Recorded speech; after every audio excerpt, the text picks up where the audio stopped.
all year is sitting there watching with a smile.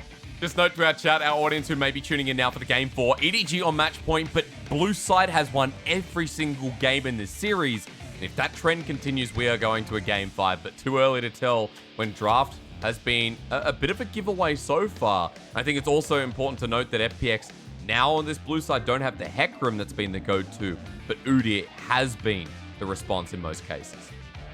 Exactly, right? The Udyr's open, the Hecarim's gone. This is what you would expect to come out. For EDG, we highlighted it earlier. Typically, it's Mount Volibear or Lilia as the next up in line. You pointed out earlier how JJ did play a lot of Lilia early in the split, so I really want to see that one come out. It opens up the AD soul laners coming out for the side of EDG. You can even take the Tristana here as well. We don't really see Tristana flex to soul lanes all that much like we do in the LEC. She's played a ton mid, or a team like RNG who will bring that one up top lane a lot of the time. Yeah. But it's definitely a champion that I think fits into multiple members of EDG's wheelhouse. I think the Lilia here presents new options, right? You know, if we talk about the Tristana being the expected pickup here, we now know that EDG have a composition that has been seen many times in the LPL. On the other side of FPX, Lyric, is it just going to be the Kai'Sa? Is it going to be the standard Rel alongside that? Come on, hysterics. We know it's the Kai'Sa Rel. If it's not the Kai'Sa Rel, FPX maybe are going to try and pull out something crazy. Speaking of crazy, though, you know, just projecting my own desires forward. Give me some Rumble. Give me some Kled. Give me something doing me. This is your time to shine, my boy. True, and this is a comp that could actually, you know, really accelerate off something like that. So that'd be exciting. Let's just get the expectations out of the way. Everyone will fall asleep until we wake you up with some of the solo lane picks, because that is, once again, as we know in the meta, bot lane gets picked up, jungle gets picked up in the first rotation, and then solo lanes are played around. A bit of push and pull. EDG just need to lock one in. Stop it, Viega's not available. But they say, hey, let's take Renekton, which has been banned a couple of times in this series so far. Yeah, I'm surprised they're willing to pick this one up. They are going to ban out some of the counters. You do expect it to be top lane when it comes to EDG. Flandre's played it 5 times this split. It's also kind of nice if you think about it, even if you're a person in chat who's thinking, wait, blind Renekton, I'm not about this, like, terrible champion. It hasn't done that well in LPL playoffs. But when you think about who's on the opposite side of the rift, it is FPX. FPX would be willing to pick this one up on blue, flex it around different lanes. As long as they do ban out some of these counter picks, we see the Gnar going down, maybe also take away the Jace because you are up against Nuggery. It is going to give Flandre a lot of room to do work, but actually taking away a different counter pick. Yeah, getting rid of something that Nuggery could flex or put into the potential of that top lane. Also like that you're picking Renekton against, you know, Kai'Sa, Rel, champions that rely on these shields that Renekton can just push away immediately with the Ruthless Predator. FPX getting rid of some supports though, making sure that there's nothing to follow up with the Tristana. Rakan, something that we saw before coming out of, I believe it was Crisp there, Lyric, in the second or third game. And the Kiana on top of that, just in case. You still have 2 options who can play into Rel in my mind. The Nautilus is open. It's something we saw a lot early on in the split. Mako's only played it once, but I remember Mako played like 20-some games of it in Summer Split last year. The Gragas, which has been a champion they've been going back to as well, is something that can be played into the Rel. But you already have magic damage in the jungle, so maybe just taking something that is more utility-oriented. I always love when you have a point-and-click CC up against a mobile champion like a Kai'Sa with that ultimate as well. Yeah, there's a lot he can do, and even if the Rise gets locked in, you can pull him out of that, remember. This has been a Doomby champ. Both these mid laners have played this, but we know historically Doomby's Rise is, quote-unquote, hacking. We'll see if it gets locked in. At the very least, one solo laner to go with the Jace yet again, but this time on the side of Nuggery. Yeah, and right, we highlighted the Jace when they were banning out the Gnar. This was the expected pick, but Flandre having confidence, he can navigate this matchup. There is some ability to play through this, especially if you have jungle up there as well, especially the level 6 mark when you get access to that Dominus. FPX is going to keep it mostly standard, going to send Doinby back to that Victor. It is the champion he almost always defaults back to when he is blind picking a champion, and Scout going to answer just by going with another scaling mage as well and going to pull out the Azir. Yeah, not what we expected. You know, we talked about the possibilities here. We get the mages in the mid lane where the interactive gameplay is going to be to a minimum, but again, top side of the map, we have the Lilia there as well. We know that Lilia and Renekton have a lot of CC, especially at the 6 point. And Lyric, I guess, scaling here for EDG, right? Where FPX build tempo off top, is that correct? I mean, you look at the drafts, right? You have these both top laners that, lane bully oriented. We do know Jace is a lot throughout the game, though, whether he gets accelerated or not. We saw that last game, right? Jace can absorb pressure and just provide so much poke and damage later on in the game. You have scaling control mages in mid. You have AD carries that both scale quite well. So I'm really interested to see how this one will be played out. I do think the dynamic of top lane will be the most important dynamic of this game going forward, though.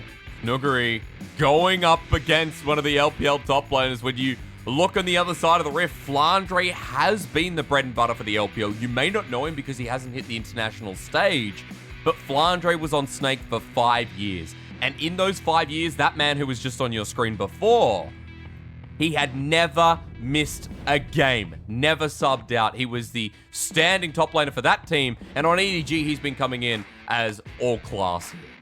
EDG, this is their time to shine. To try and get Flandre that international experience, to take him to the world stage for the first time, to a proper tournament like MSI, like Worlds maybe later in the year, if I dare get ahead of myself, as we do have a pause on stage. That's what it takes here. FPX, their back's up against the wall, Lyric. You and I, we predicted FPX, but EDG been on a bit of a ride in this series so far, and EDG have shown us that their macro is one of the best in the league. I mean, we've seen that again, when either team gets ahead, when they're able to punish, they are able to close out. Game 3 was a bit unfortunate. I don't want to take the win away from EDG. They outdrafted FPX. Again, it felt like the win would have been very hard for FPX, even if they would have gotten an early advantage and all those early mid-jungle shenanigans didn't happen.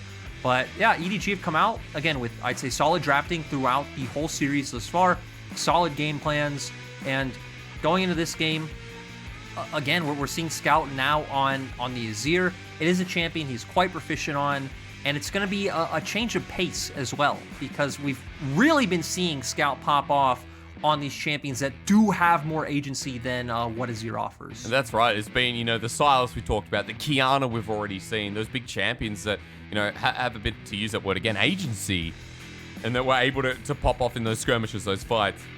As we're going to Rise against top esports, right? Yeah, good point. I mean, the Rise was huge. His Rise, what did you say? It was 6-0 by 11 minutes? 12 minutes? Yeah. It was out of this world. Shame we don't get to see it here, but we are all hoping that this goes an extra game longer. We got RNG versus Top Esports yesterday as a 3-2 banger beyond bangers. So banging that we died from bangers when that backdoor almost came into fruition, where RNG managed to backdoor a second time and bring it to its knees. But this one, I mean, this series so far has been great, if I dare say. I've just been told, Lyric, I have an announcement, a skin selecting problem. So I don't know what skin we selected, but we're going to remake with the previous pick pads. Yeah. Just, for context, if people don't know out there are some skins that you aren't able to play in pro because of visual, clarity issues around certain abilities.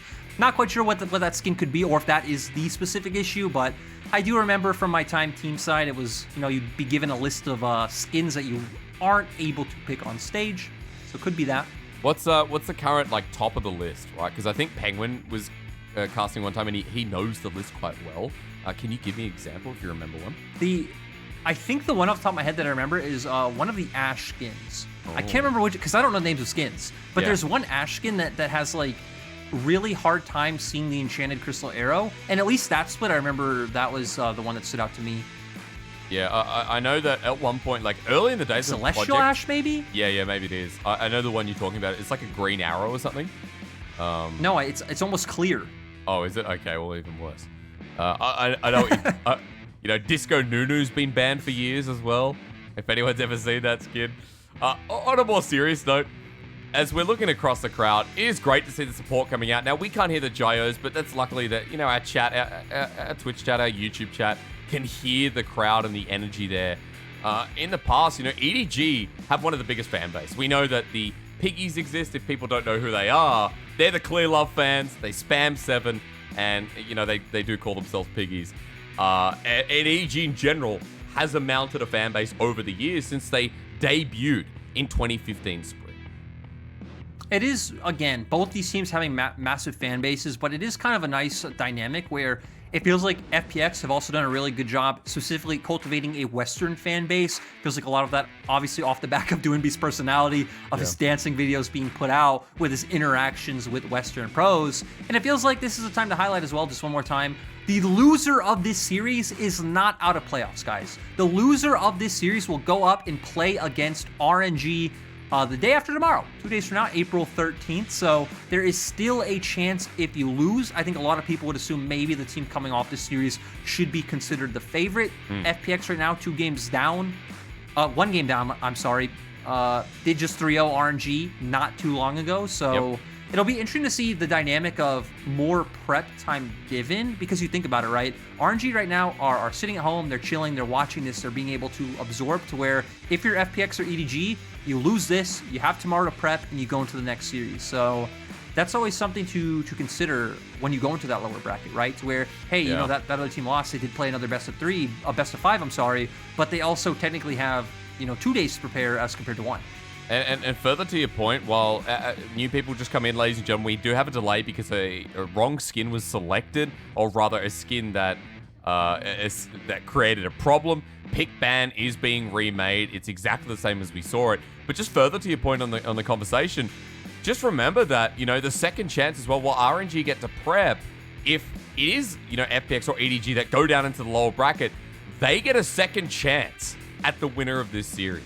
They get a second chance if they're able to beat RNG and get into the finals. We get a rematch of this upper bracket semifinals. So I think there's lots of cool possibilities here, especially when, at the end of the day, a lot of our fans expect that it's going to be an RNG EDG final. That can still happen, but FPX is just sat in the mix, being annoying as always, in a very good way. As it gets match point. You have 2 different narratives, right? You either have like the old guards narrative, or you have FPX Miracle Run. Hey, there we go though, Lyric. Will the Miracle Run come into fruition, or will the old guards come through? I like that you brought that up, because EDG, they're on match point here in game number 4. They need 1 more win to break their curse of 1,083 days. So let's get to it. Welcome to Summoner's Rift once again, and if you missed out on draft, here you go. Bit of a heads up for you. Things are a little bit more plain than we've seen so far in the series, but we do see Flandre and Nuguri, the Renekton and Jace. As I say that, welcome to the land of pause.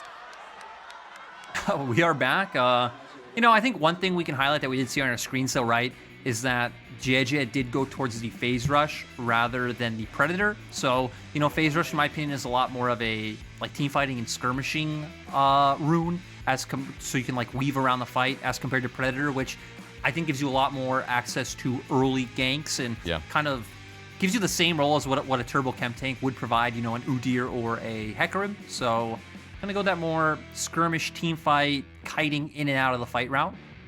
Yeah, and I think further on the drafts as well, what we wanted to see, just to round this out, while I know, guys, we are waiting for this one to get back in, is, we talked a lot about how top lane is going to be influenced, right? They are the volatile matchups of this series, or rather, the game, where we see the control mages mid. We see a standardized bottom lane that could erupt either way, but let's be realistic. Our eyes will be on the top lane here to see if Nuguri is able to take it to a game 5, to see if Tien's able to have that godlike game that we saw, Lyric, and that we've seen a couple of games so far.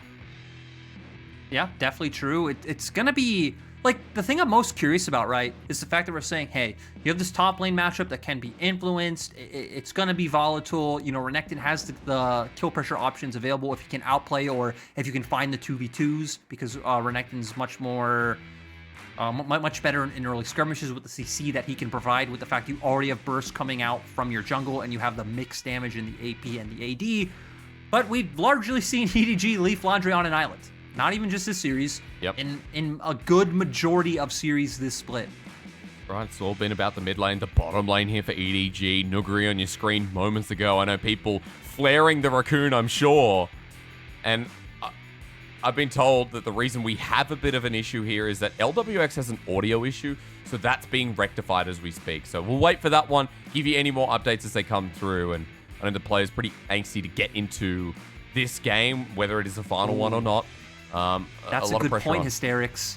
Because if they're very antsy to get into the game, right? They're like, oh, I want to do this. That means maybe we'll get more action, right? They're sitting here, they're waiting, they're bored. They have a stronger lust for blood. Blood for the blood gods. If you played Risk of Rain 2, it's like that shrine where you sacrifice like 50% of your HP and you get more gold. Something along those lines. I would have gone with the Fable analogy where I take the traders and I sacrifice them to the Temple of Scorn. And you get lots of bad points for that. You become evil, but hey, you do enough, you get a cool bow. Heads up for anyone who hasn't played Fable 1. It's been about 25, 30 years or something like that. Get an Xbox, all right? Come on. I'll lend it to you. If you're in Australia, come over. We'll play Fable. And of course, I don't mean that because you're welcome in my home, but this is a family home. I think my parents will be like, who's this girl or guy? Who did you let into our house? You know, that Sunday roast that's sitting downstairs, that's mine. None of you are allowed that. Anyway, I'm a bit of a boomer. Bit of a boomer. You are not a boomer at all, sir. I have no idea what you're talking about, but... I'm 26 in a couple of hours, so I am a boomer, all right? You know? In a couple hours? Yeah, bro. I hate people who flex their birthday. I'm sorry to do that. Yeah. You did. No, I did. You're not sorry. You are trying to farm all of those interactions right now. Birthday or, people in chat, just like... But, I think the best thing a birthday can deliver is 5 games. Yeah. Hey, maybe that's what I'm trying to do. Honestly, it would be the best present, wouldn't it? If it is anything a birthday boy can ask for, it's 5 games of this series. Because so far, FPX and EDG have been entertaining as hell. And thank you, Lyric. I'm sorry to do that. Here's what we asked for, right? We asked for a dominant FPX victory to counteract, the two solid victories from EDG. So both teams 2 dominant victories apiece, and then a similar game 5 to yesterday, where it's a complete fiesta. It's a mess everywhere. Potential backdoors, true backdoors, team fights, ints, teleport cancels, the whole shebang. That's so cute. Oh my god, my heart is melting. Oh my lord. Doomby, look at the support. That'll be enough to get you to a game 5. Of course, the players are waiting for this game to get underway. You can see tech issues on stage being rectified. It was LWX had an audio problem, just as an update as anyone coming in. As FPX trying to get this one over the line. And look, Lyric, as we're waiting for this, just another note, it is good to see this man on your screen back in action. I was waiting the whole split. It was sad when we heard that Tien had wrist injuries. Bo was a great jungler, of course, but we're not going to talk about that. Beichuan came in. And logo time. Logo time. That means game. And we see it a second time. That means game. Ladies and gentlemen, thank you for waiting patiently. Now it's your birthday. It feels pretty good here as we're into Summoner's Rift for game number 4. Remember the stakes. EDG are on match point. 1 step away from breaking the curse of grand finals. While that's a bit of a pick. EDG going to start this off. Crisp has to walk away. The Ferromancer crash down with the explosive charge means he's at half health and he can't back away. It's already a little bit sad. He has to stay in the lane. And they also get a ward down right onto Tien's red buff to where no answer coming out for FPX in the enemy jungle. So they're going to know exactly where Tien's going. And he is pathing towards the top side, a bit more of what you'd expect.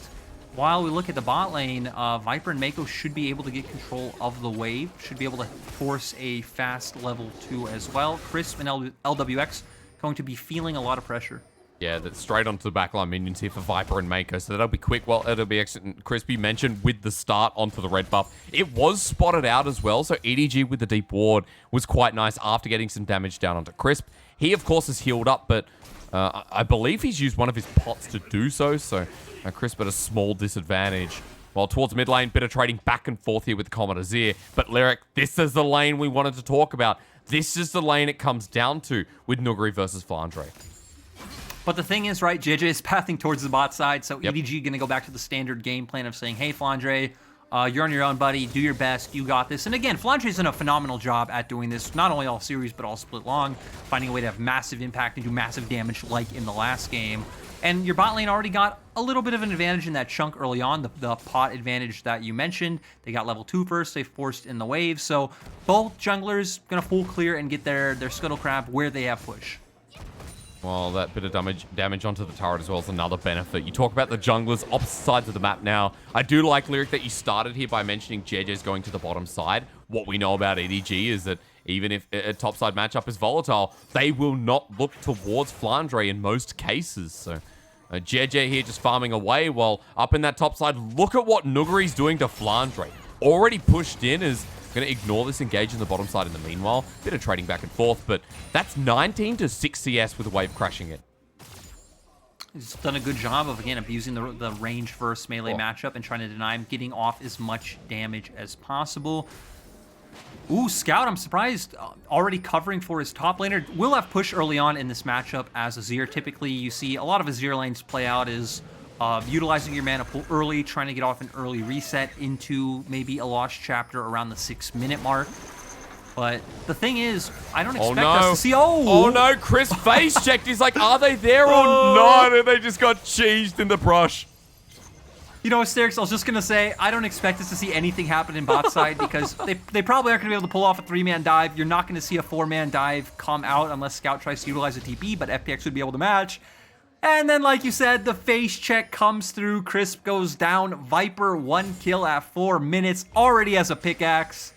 Yeah. This is not boding well for the birthday present. No, it is not, sir. And it feels like a pretty harsh way to end the night if this is how it goes. But First Blood going over to Viper. You mentioned the item differential already. Now for FPX, they have to hope they can do something with the top side. Nuguri is still up 20 CS at 4 minutes in the game. So that's still good. And even though they got First Blood on EDG, look at the goal. It's actually not that much different as you'd expect.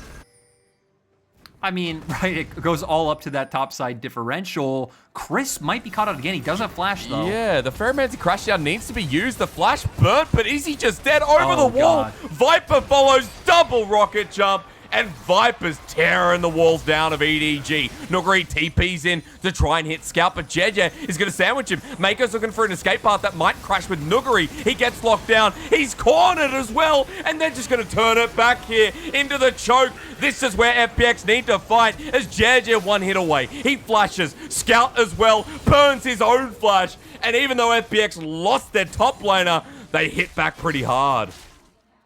Ooh, though, that was, like, really nice to see. One small adaptation we saw come out from EDG, right, is I don't think FPX expected Viper to be there. You come off reset, typically supports do go down the mid lane, but AD carries don't follow. It seems like both Viper and Mako wanted to be there, maybe to cover for Scout, expecting Chris to be there. They punish, but Dwinby doing such a nice job with the utilization of his gravity field. Yeah. We're going to see here, Crisp caught out. Again, maybe not expecting Viper to be here.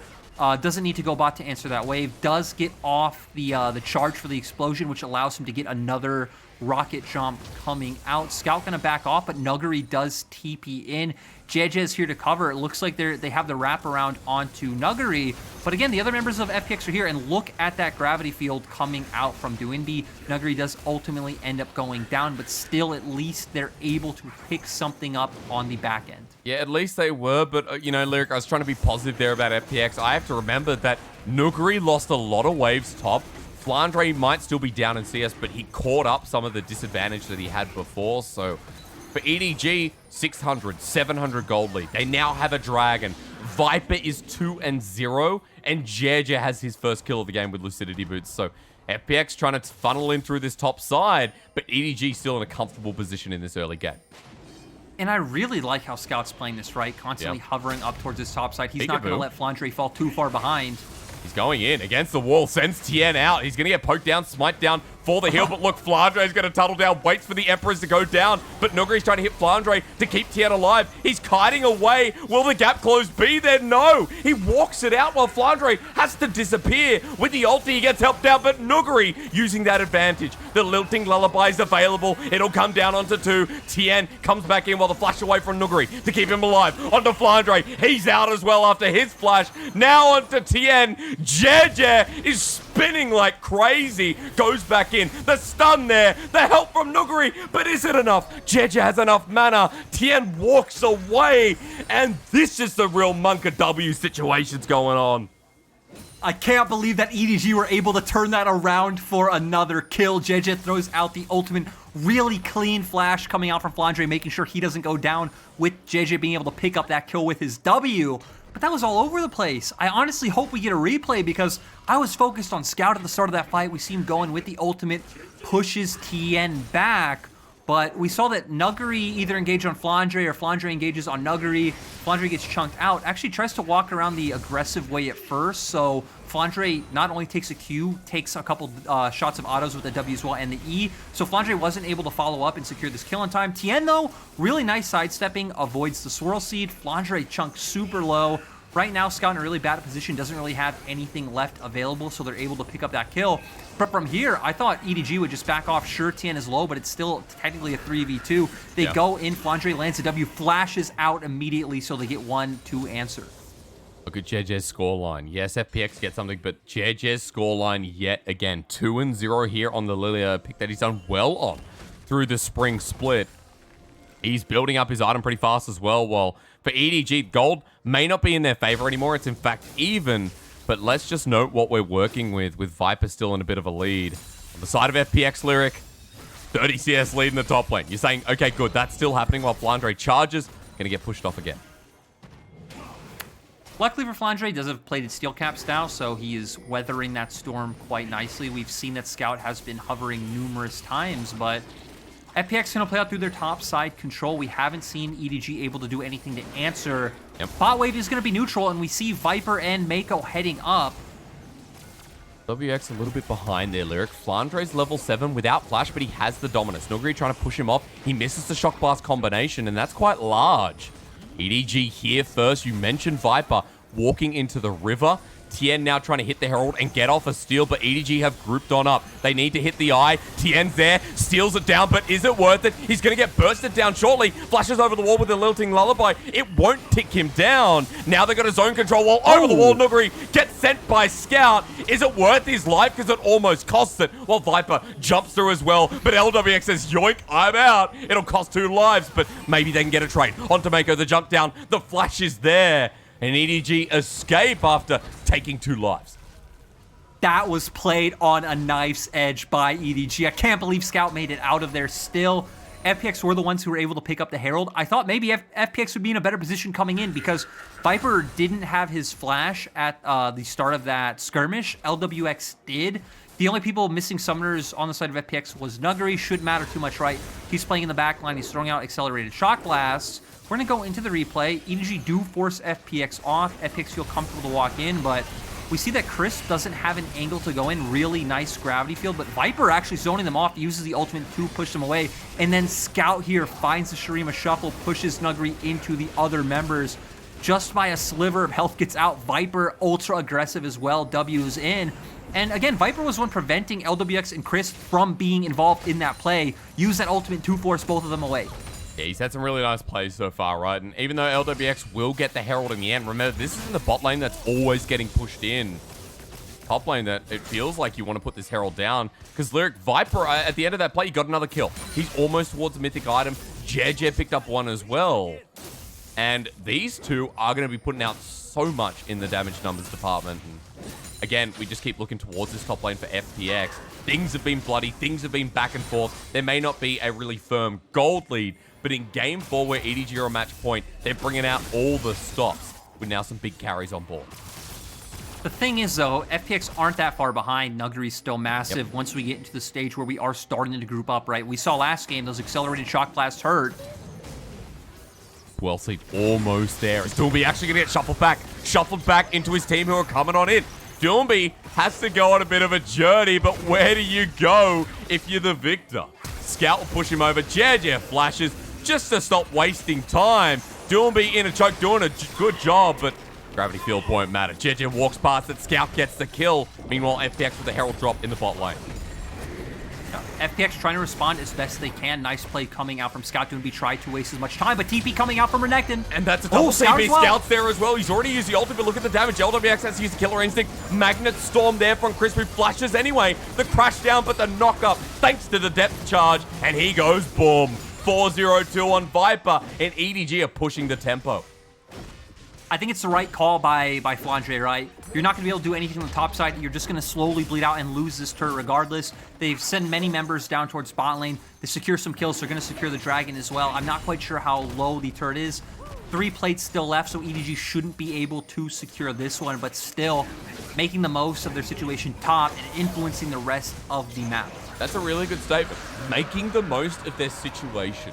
That's what Nuguri's been doing, and FPX still have a lane to play through. And while each of these fights, I'm kind of saying, EDG doing this, EDG doing that, oh man, EDG are still very fed, we have to remember that Nuguri's in a very good position, even being 1-2-1, has that huge CS lead, has the Eclipse now as well, and Doinby's been adding a lot with the gravity field, so Lyric, just taking a step back for a second, I know we've had a bit of action. It looks like EDG have the scaling, right? We have the Azir, we have the Tristana, Lilia's great setup, but there are angles for FPX to play, and the side lane potential of Nuguri is still there. Well, I don't even like necessarily agree that EDG have the scaling, right? You have Victor Kaisa on the opposite side. Okay. You have Jace, and Jace doesn't really fall off the way people think, right? Sure, Jace doesn't do a lot of damage late game against tanks, but you don't have a very tanky composition on the side of EDG. Very squishy jungle, 2 carries, not a true tank in top or bot either. So he's going to be dealing a ton of damage the whole time. To me, it's really going to come down to if EDG are able to find these engages later on.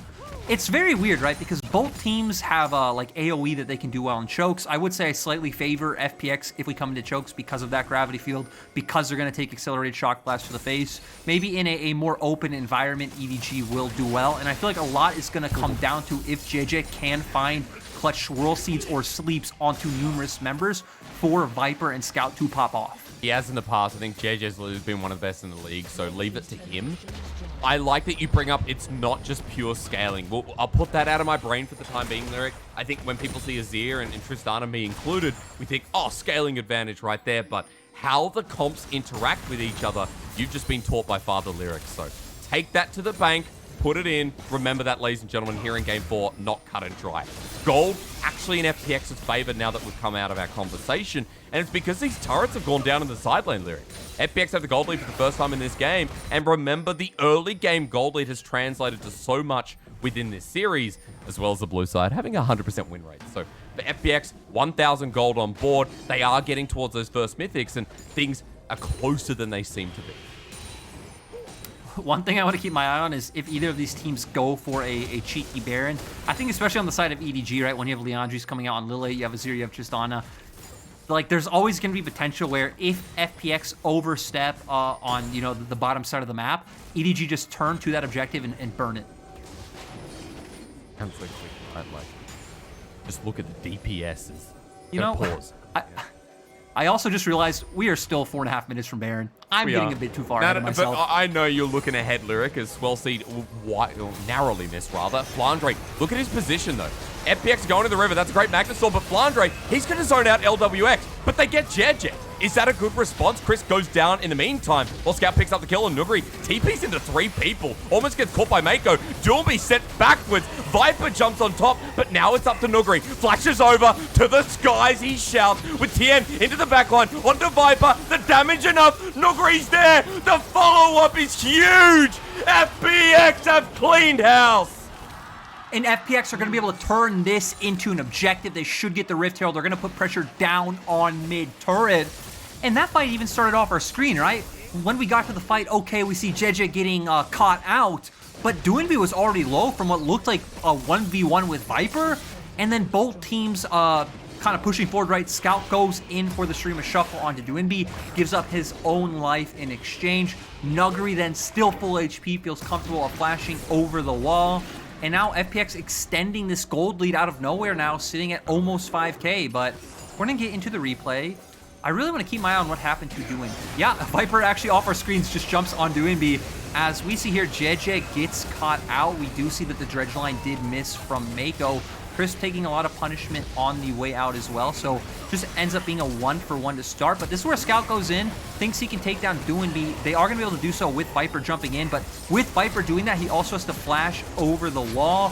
FPX now having more damage in this situation, right? Because Nuguri is a big member for the side of FPX, to where we see for Flandre, he's really just been taking scraps. So cool. I really like that FPX were able to keep their strong members alive, punish the overforce coming out from EDG, and now they're sitting pretty, right? Is the blue side win rate going to continue? And they're making another play here. I didn't even get time to pull in my Asthma Inhaler. The flash over the wall from Mako and Lyric. As I inhale here, we got to remember, Dragon's up. EDG had 2, but FPX are going to start pulling this objective, and things are looking pretty good for the side of FunPlus Phoenix. I don't want to jinx it. I don't want to say, you know, it's looking like things could go further. But at the very least, playing to the strengths you said, which is a very good point. And they pick up the Dragon. They respond on the side of EDG with the top lane turret in Flandre. That'll be some good gold. But look, Herald mid, FPX pushing tempo. The thing is, right, the silver lining for EDG is at least they don't necessarily need to feel any threat of a timer for, like, Soul Point or an Elder fight. They have time in that regard. FPX are going to have to find advantages elsewhere, doing what they're doing here, right? Utilizing Nuggery's pressure, setting up vision in one quadrant of the jungle, picking off stragglers in between, or just pushing that home. But I feel like at some point, if EDG don't overextend, if they go into full turtle mode, FPX at some point might try to just bait a Baron like they did earlier in the series.